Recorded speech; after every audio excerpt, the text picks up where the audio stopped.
हो गई है स्टार्ट। ओ डन है। अस्सलाम वालेकुम नाज़रीन, आज पाकिस्तान टीवी के साथ मैं हूं उसामा जावेद और आज हम मौजूद है यूनिवर्सिटी ऑफ गुजरात में। यूनिवर्सिटी ऑफ गुजरात में भी आज सुप्रीम कोर्ट ने फैसला दिया है कि आसिया मलूना को रिहा कर दिया गया। इस फैसले पे पूरा पाकिस्तान में एक दफ़ा फिर गुस्से की लहर दौड़ चुकी है और यूनिवर्सिटी ऑफ गुजरात में भी अभी ऐलान किया गया है कि सबको छुट्टी हो गई है और जिन जिन लोगों का पेपर था, जिन जिन बच्चों का पेपर था, वो पेपर भी कैंसिल कर दिया गया है। इस वक्त तहरीक लब्बैक या रसूलुल्लाह सल्लल्लाहु अलैहि वसल्लम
इजाज़त देता है कि हर बंदा वो एहतजाज कर सकता है।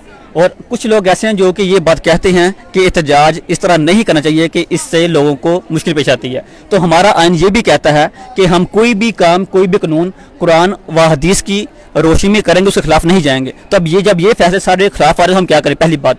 दूसरी बात ये है कि समझ भाई, ये एक इस्लामी जो फैसला सारा, अगर कोई मुआशी लिहाज से, कानूनी लिहाज से फैसला हो तो ये जज साहबान कर सकते हैं। मुझे सबसे जो बड़ी खामी लगी है वो ये है कि हमारी सेशन कोर्ट ने इसको सज़ा दी, फिर इसके बाद हाई कोर्ट ने इसको सज़ा दी और अब सुप्रीम कोर्ट ने इसको बरी कर दिया। अब जो जज एक जज है जिसको इस्लाम के बारे में, उसके कवानीन के बारे में नहीं पता, तो वो इसका फैसला क्यों सुनाता है? इसका जो फैसला है वो इस्लामी शरई कौंसिल में जाना चाहिए था, जो कि पीर अफजल कादरी साहब ने, वो हमारे बहुत ही मोतबर आदमी ने, उन्होंने ये कहा कि कोई भी बंदा, क्योंकि उन्होंने इमाम मालिक अलैहि रहमा के जो कॉल किया, जो फतवे की उन्होंने तशरीह की है कि जो भी बंदा आसिया मलूना को रहा करेगा वो वाजिब कत्ल है। और यहाँ पर इमरान खान साहब के हवाले से भी मैं कहता हूँ ये फतवा लागू होना चाहिए। उसकी वजह क्या है? वो अपने हेड ऑफ द स्टेट है, उनके पास सारी अथॉरिटी है, उनको चाहिए कि इसको जल्द अज जल्द इसको कंट्रोल करें, ताकि जो मुसलमानों का जो एक पूरी दुनिया में मजाक उड़ाया गया और काफिरों को खुश किया गया, इससे ये हमें कतन मंजूर नहीं। अच्छा, यहाँ पे मुझे ये बताइएगा, एक आम सादा लो इंसान जैसे हम, मैं एक मुसलमान है, ठीक है, उनका क्या रद्द-ए-अमल होना चाहिए इस बारे में?